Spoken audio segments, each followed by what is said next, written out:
Welcome to the Week 1 lecture on Chapter 1, Understanding Our Environment, from your textbook, Principles of Environmental Science.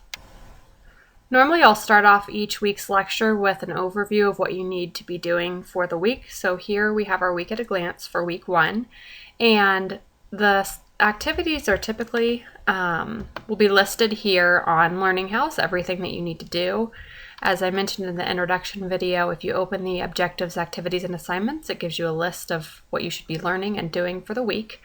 But just to review here over, if you look on the right, you should, in addition to watching this lecture, read Chapter 1, complete your Chapter 1 outline, complete your Week 1 discussion, do the Week 1 lab activities. There's 2 things to be doing there, an M&M experiment and an experimental design worksheet. And then do the lab discussion to introduce yourself and order your lab kit. Also, I do have office hours this week in the Big Blue Button area from 8 to 9 a.m. On Monday and from 9 to 10 a.m. on Thursday. Probably won't have logged in by 8 a.m. on Monday, but I will be there on Thursday. And please send me a message if you do have any questions as you get started this week. Before we get started with the Chapter 1 information, I'd like to go over a few tips on how to succeed in an online course, since taking a course online is a bit different than taking a course on campus. So a few tips here are: 1, start the quarter out right, and make sure from the very beginning in this class and any of your other online courses that you know what your expectations are, you know what the due dates are, and what assignments you'll need to be doing each week. You can do this by, as we have here on the next pointer down, reviewing the calendar each week. So check into that calendar and the list of things you should be doing each week, and make sure that you stay on top of those assignments and due dates right from the beginning. That'll help establish a pattern of hours and days that you are going to get your work done, and help you hopefully do that each week and continue to get your assignments done on time each week and be successful in that area. Next is create a dedicated place for your studies. So make sure that you have a place and a time that's quiet, that you can actually get your work done, and that you're not going to be either bothered by other noises or other things going on in the house or wherever you're located, so that you can be productive with getting your work done. Next, achieve a school and family balance. I think this is one of the most important factors to success, since most people that are taking online courses have either a lot of work commitments or family commitments that are preventing them from being on campus during the normal hours. So if you have lots of other things going on in your life, trying to set a time that side where you can work and be productive with your work and don't have other commitments that you're trying to be thinking about during your work time can help you be productive. And next here, stay on schedule. I think this is one of the other most important factors to success. So make sure that you know what's going to be due for the week and that you stay on top of those assignments. If you get behind one week, the next week you're trying to get done that week's assignments and the previous week's assignments, and that can be impossible or very overwhelming.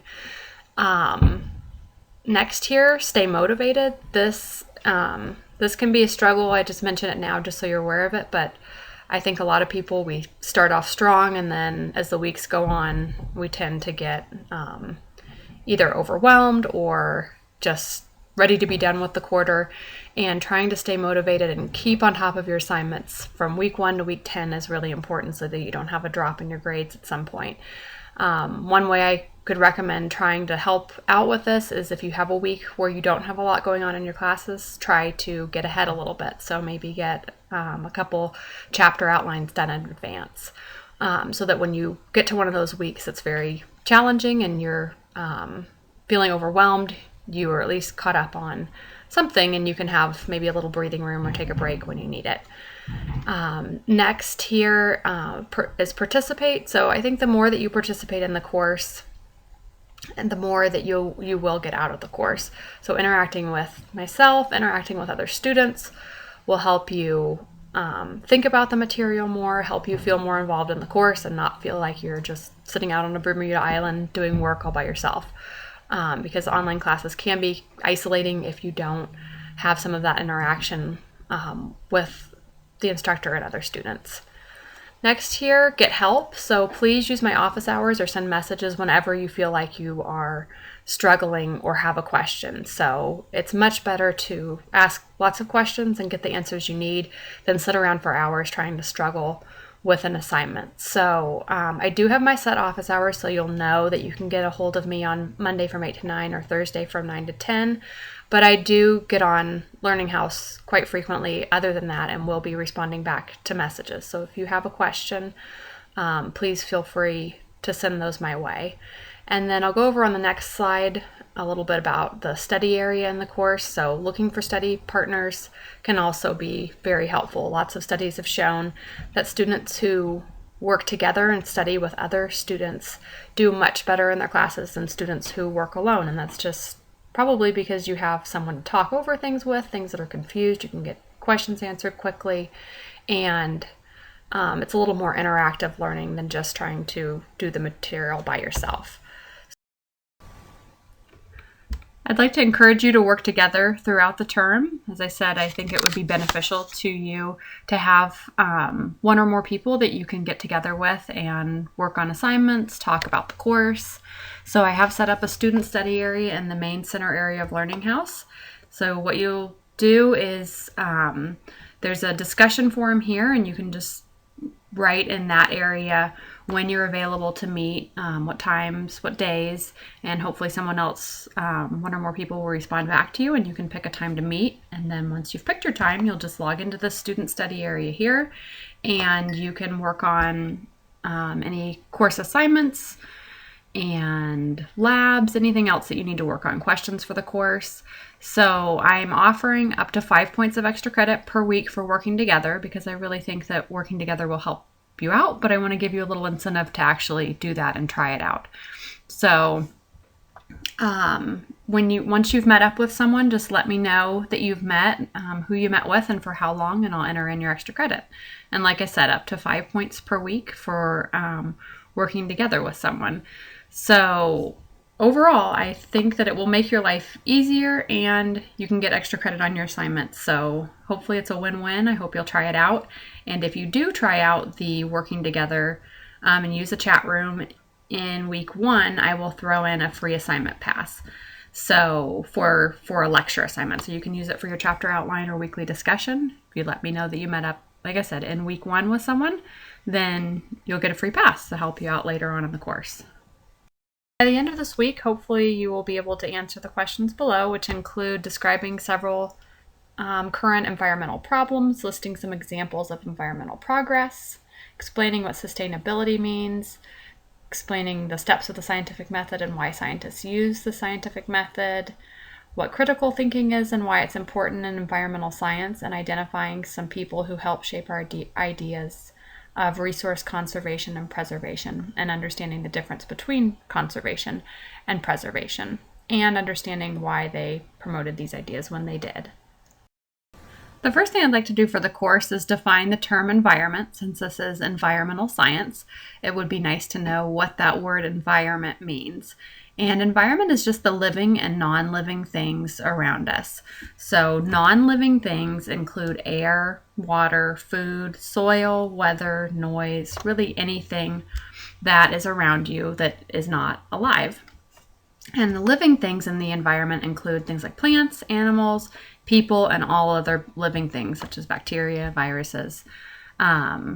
And environment can be very small to very big. So your environment can contain everything from just the very immediate surroundings around you, such as the house you live in, up to the community that you live in would also be your environment, and up to the whole world you live in, because whether you're looking at a small or large scale, your environment or surroundings impact you. So it's easy to see usually the impacts of the things right in our house or our town, but also things going on around the world also impact weather, air quality.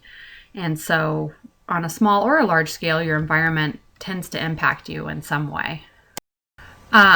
So looking at our environment, we live in a very beautiful place, and most of us most likely take that for granted.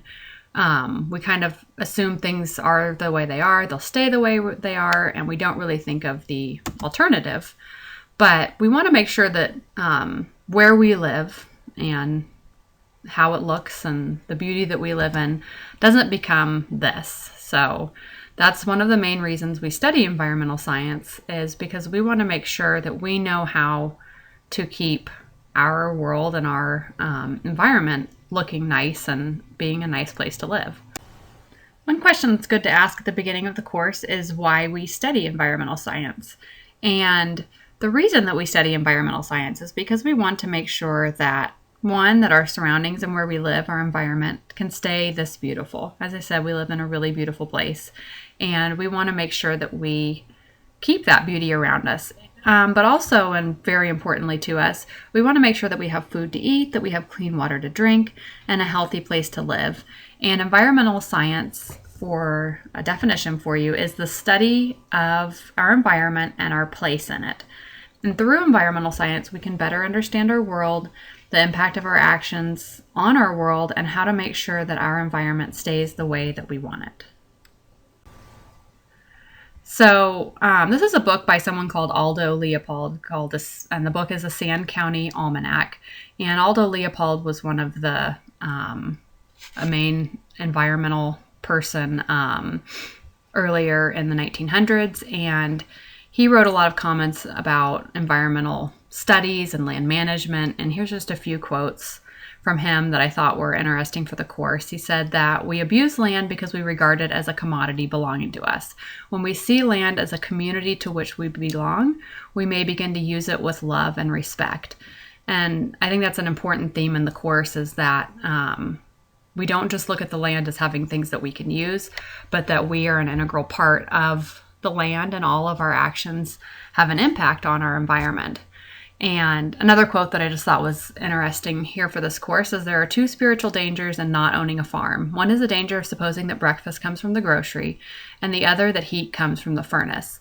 And while that may be not quite as true in this community, there are a lot of people, especially in larger cities, that they really don't think about where their food or heat or anything else comes from, and don't realize the importance of their environment in providing the things that they need for day-to-day life. For your week one discussion, you're going to be looking at one of Aldo Leopold's other quotes from his book. So I've put up a few other quotes in your week one discussion, and you'll be looking at that quote and analyzing that for your week one discussion. And if you ever do need a good book to read, this is a very easy to read, fairly short book, and it's a pretty interesting book.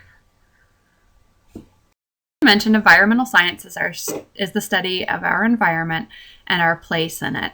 And when we study environmental science, we usually need to look at a lot of different fields of study in order to understand what's going on, how to make changes, and how to make changes that the society where that problem is occurring is actually willing to make the changes necessary. So one of the main things that you study in environmental science is biology, or understanding what living things are in the area and how they're impacted by whatever issues going on.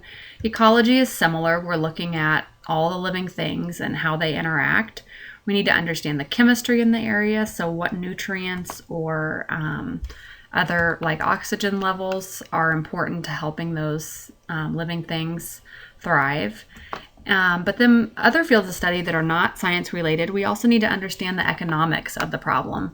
And usually it comes down to dollars and cents on what communities are willing to do and spend in order to solve a problem. And a lot of times environmental problems, as you'll watch in one of the video links here on the Apo Island fisheries problem, it comes down to sometimes the problem is important to people's livelihood in the area.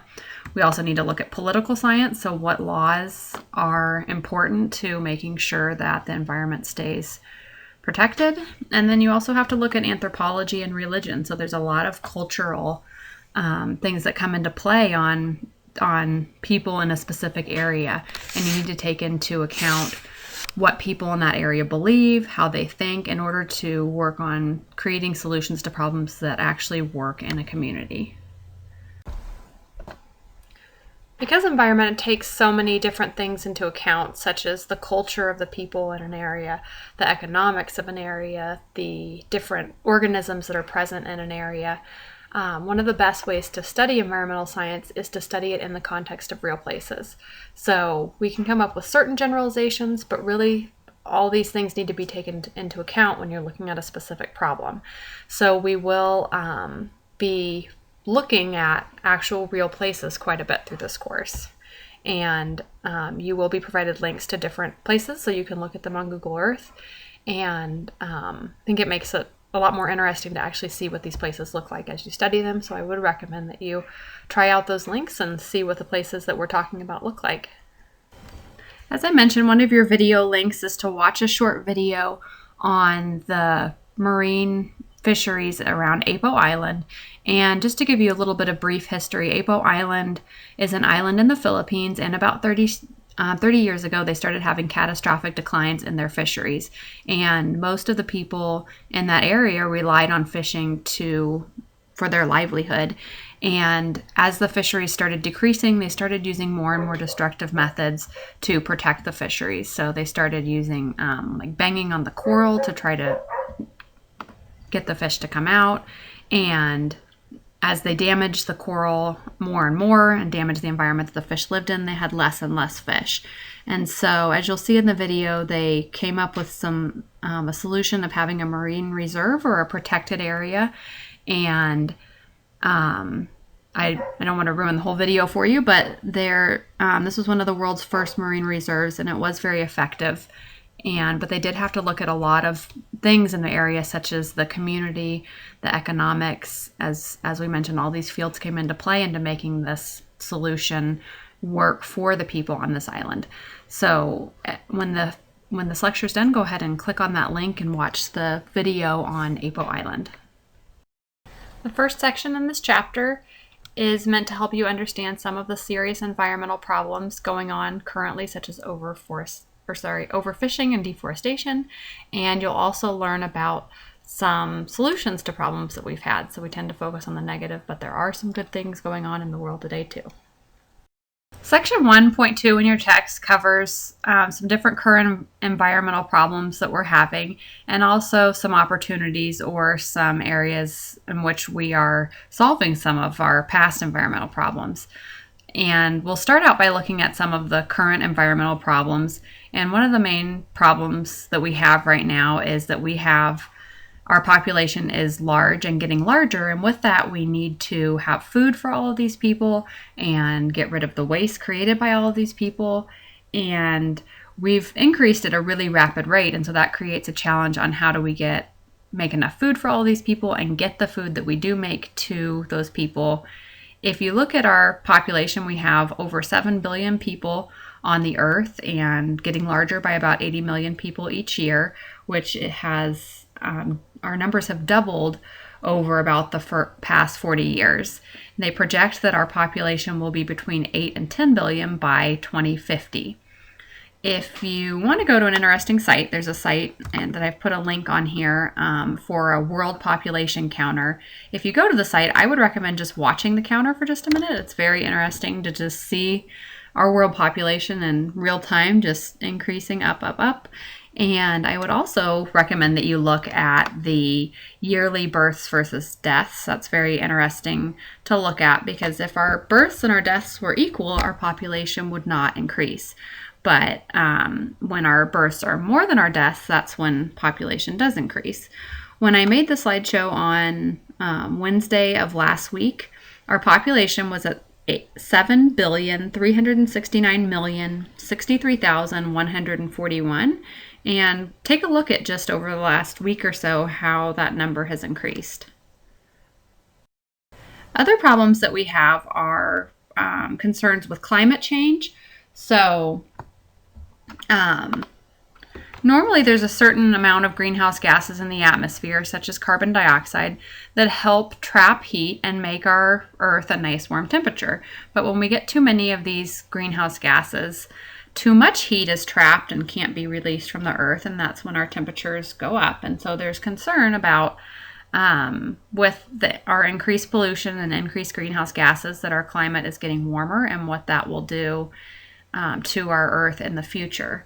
Another main environmental problem is hunger, and it may not be an issue as much of being able to produce as much food as being able to get the food to the people who need it. But overall, we have a lot of people on this earth, and 850 million people are chronically undernourished, and at least 60 million people face major food shortages due to weather, politics, or war every year. So hunger is a major problem worldwide. Lack of clean water is another major problem. Water may become one of our most critical resources of the 21st century. At least 1.1 billion people, or 1 in 7 people, currently lack access to clean water, and at least twice that many don't have adequate sanitation. So dirty water leads to the approximately 15 million deaths every year, and most of them are children under age 5. So with dirty water come a lot of diseases and a lot of health problems for people in the world. Another environmental problem is decreasing energy resources. So we rely a lot on fossil fuels like oil, coal, and natural gas, and they provide about 80% of the energy used in industrialized countries. But these fuel supplies are decreasing, and with that, the prices of, as we all know, like gas prices going up. So we need to look at having alternative energy resources as we deplete our fossil fuel resources. Another problem going on in the world today is air pollution. And air quality has gotten dramatically worse in some of the newly industrialized areas such as China and India. And they've estimated that at least 3 million people die each year from diseases triggered by air pollution. So air pollution can be a very serious environmental threat, and they say that in California, about 75% of the smog actually originated in Asia. So when we talked earlier about some environmental problems being small scale, some being large scale, this is an environmental problem that's large scale, and something that's happening very far away can impact our day-to-day lives. Another environmental problem is biodiversity loss. And biodiversity is the number of different living organisms that you have in an area. And due to habitat destruction or overexploitation, such as overfishing or pollution, we've seen a lot of our different species declining. And we estimate that about 800 animal species and about 10% of all plant species, or around 10,000 species, about 800 animal species have disappeared, at least 10,000 species are now threatened, and about 10% of all plant species have disappeared in about just the last century. So biodiversity loss is, like I said, an important environmental problem that we need to think about today. And one of our last problems that we list here on the slide is the loss of marine resources. And the reason this is so important is that about 1 in 7 people in the world, their main source of protein is fish from the ocean or other ocean species. So loss of marine resources and marine habitat means that a lot of people out there aren't getting the food source and the protein that they need. On the other hand, some good things going on right now. There is a decreased pollution worldwide and increased health worldwide. So we're seeing a decrease in major diseases like smallpox and polio, and this has increased the worldwide life expectancy. We're seeing stabilized birth rates through education and increasing sources of renewable energy such as wind and solar powered energy.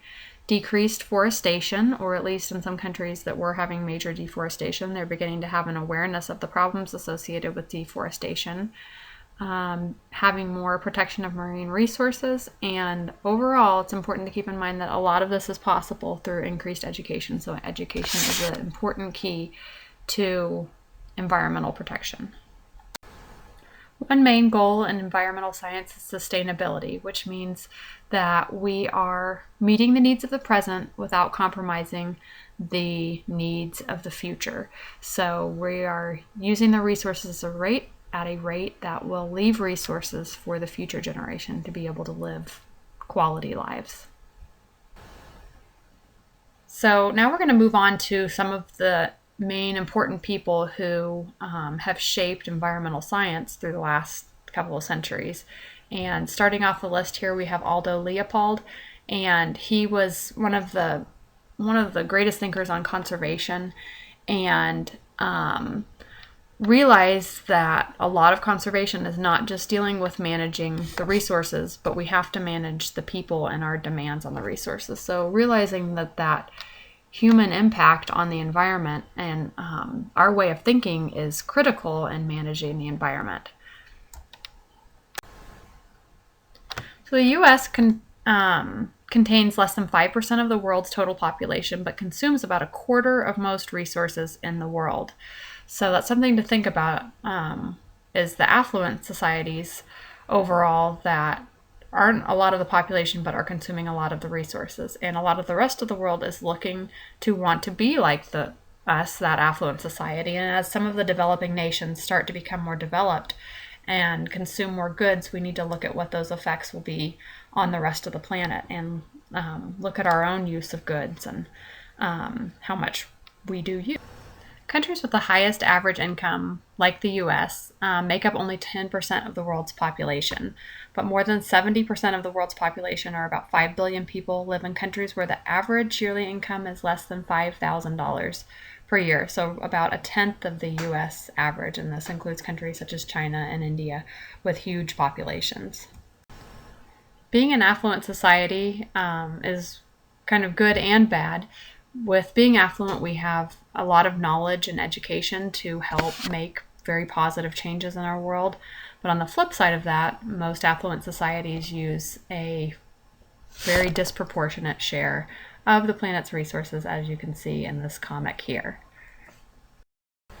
Unfortunately, the indigenous people throughout the world are often some of the least powerful and most neglected groups, especially politically. And a lot of countries are decreasing the habitats that these people live in, leading to decreased areas for them to live and decreased numbers of indigenous people. And the indigenous people have valuable knowledge of the ecosystems and of the animals who live there. Overall, we rely on science to help us understand our environment, and science is a process for producing knowledge based on observations. And in general, scientists should be skeptical until there's evidence to support an idea. So they shouldn't just believe something that they hear until they know that there's evidence to support that.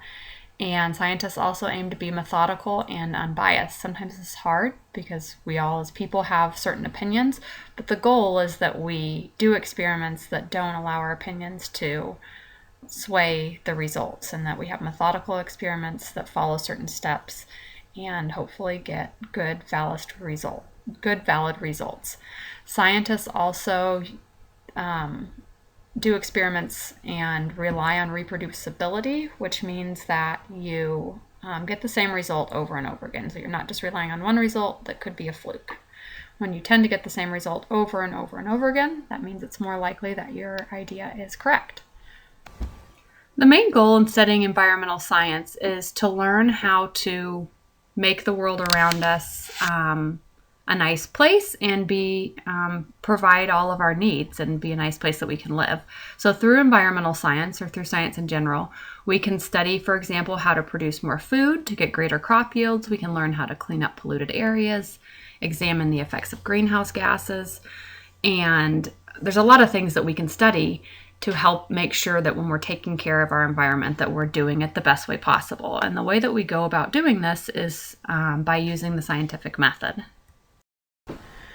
The way that we do science is typically through the scientific method, and this is just looking at the steps that you take when you're examining a problem. The first step is that you make an observation. So for example, you notice your flashlight doesn't work and you ask yourself what might be wrong. Then you propose a hypothesis, which is just a possible answer to your question, or what you think the right answer would be. And your hypothesis could be the flashlight doesn't work because the batteries are dead. Then you will do an experiment to test your hypothesis. So the experiment would be, if you replace the batteries, then the flashlight should work. You'll collect data from your test. after you replace the batteries, did the light turn on? And you'll come up with a conclusion where you interpret that data or you interpret your results. If the light works now, then your hypothesis was right. It was the batteries. If the flashlight doesn't work, then you need to formulate a new hypothesis. Perhaps the bulb has gone out or something else, and then test for that new hypothesis. And the final step would be reporting for peer review. So one important element in science is that you put your results out to the general scientific community. They can try to reproduce those results and see if they get the same results as you did. One thing that is important in science is having an experimental design that reduces bias. So for example, if you are in a health experiment and know that you're getting a drug that's supposed to help a certain condition, a lot of times the placebo effect comes into play where, because you're thinking you're taking a drug that's going to work, your body actually will have changes and it will appear that the drug is working. So through blind or double-blind experiments where neither the experimenters or the person getting the drugs knows what they're getting, it can help reduce bias. And that way you can compare the groups that had a treatment done versus the groups that did not have a treatment done and see if there's a difference in those results. Science overall is cumulative. Usually good ideas don't just pop out of nowhere. They build and build on each other. And eventually there may be something called a paradigm shift, which is where there's a major change in scientific thought. And these do happen from time to time where there's enough building of knowledge and finally a major change in thought is accepted as the way things are. Critical thinking is very important in science in general, and especially environmental science, where you will hear a lot of claims. But what's important is critical thinking allows you to determine fact versus opinion. So as you hear things on television, as you read things, make sure that you are thinking for yourself and use your critical thinking skills to find out what the truth really is, rather than just relying on what you hear someone say. Especially in environmental science, there's a lot of appeals to emotion or people telling stories that are very emotional, and you don't want to let these emotional appeals sway your thinking away from what the true facts state. In 1864, there's a publication called Man and Nature by George Perkins Marsh, and a lot of people consider this the beginning of our current environmental protection movement in North America. And Marsh warned about the consequences of all of our waste and destruction of resources. And largely because of his book, we started having national forest reserves in 1873 to protect timber supplies and endangered watersheds. Roosevelt and Pinchot began what we know as the conservation movement, and this was around the early 1900s, and Roosevelt and Pinchot believed that conservation is important, and conservation means that you are using your resources to an amount that the resources will still be there for the next generation. So it looks at the land and animals and plants as resources that should be used, but should be used in moderation and carefully. Pinchot was the first chief of the U.S. Forest Service, and he essentially was at the beginning of the Forest Service movement. Next, we'll talk about John Muir, who was one of the main proponents of the national park system. So here is a picture of Roosevelt and his advisor, Gifford Pinchot, who later became the first chief of the Forest Service. And again, they're conservationists, meaning use the resources, but use them wisely. The preservation movement was really promoted by John Muir, who saw certain areas, such as the area around the Yosemite Valley, thought these areas were just amazingly beautiful and needed to be protected and not used at all. And so John Muir was the first president of the Sierra Club, and he argued that nature deserves to exist for its own sake. So the aesthetic and spiritual values that are a huge benefit to us. So looking at the beauty of nature and having it untouched by humans is very important, and that's considered preservation. where you leave the land alone and you try to manipulate it as little as possible. Although Leopold, I mentioned him earlier, he was a advocate for land ethic, and land ethic means that we look at how we use the land. We don't just treat the land as a resource, but we realize that the land and all the resources on the land are a great benefit to us as well, and we take that into account when we make decisions. So he was at the forefront of wildlife management and resource management in our country, and worked for several different agencies and groups promoting resource management and wise use of resources. Many different current environmental problems, such as poor air quality due to the burning of coal and increased pollution from chemical industries, led to our modern environmental movement. A lot of this was spearheaded by Rachel Carson, who published a book called Silent Spring in 1962. And this book made the public aware that a lot of these chemicals that we are using are toxic to humans and other species, such as DDT, which led to the eventual ban of DDT in our country due to its effects on bird species. And really, Rachel Carson's book was a major paradigm shift in our environmental movement because it did make people aware of the far-reaching negative consequences of some of these chemicals. Before this time, a lot of these chemicals like DDT were sprayed on people and used to treat things like lice and malaria, and they were probably very effective in that, but I would say it is a paradigm shift, and that most of us would not be willing to go have our entire body sprayed with DDT to treat lice. So there's a picture of Rachel Carson. As I said, she wrote the book Silent Spring, which is a really important book in our modern environmental movement, especially for a female at that point to write and finally be taken seriously, because that was a hard point for her to actually have her ideas, which were majorly radical, different ideas at the time, be accepted, and to be accepted by a female at that time. So we've reached the end of chapter 1, and in conclusion, environmental science gives us the tools and ideas to understand the environmental problems that there are out there, and also to come up with solutions to these problems. We do face a lot of environmental problems, but we also have had some very positive changes in terms of protecting the environment, and continuing to work towards solutions to the problems that exist is a challenge for sustainability, but also a goal that many environmental scientists are working towards. And finally, science gives us an orderly way to approach problems and to work towards solving those problems and hopefully coming up with valid solutions. Lastly, there are some video links below this lecture. Please view these links when you can. The videos will be considered part of the lecture material for exam purposes, and they just cover some topics from the lecture material that we just covered. So as you go through the week and start working on your assignments, let me know if you have any questions, and good luck to all of you this quarter. I'll be in touch with you again in week 2.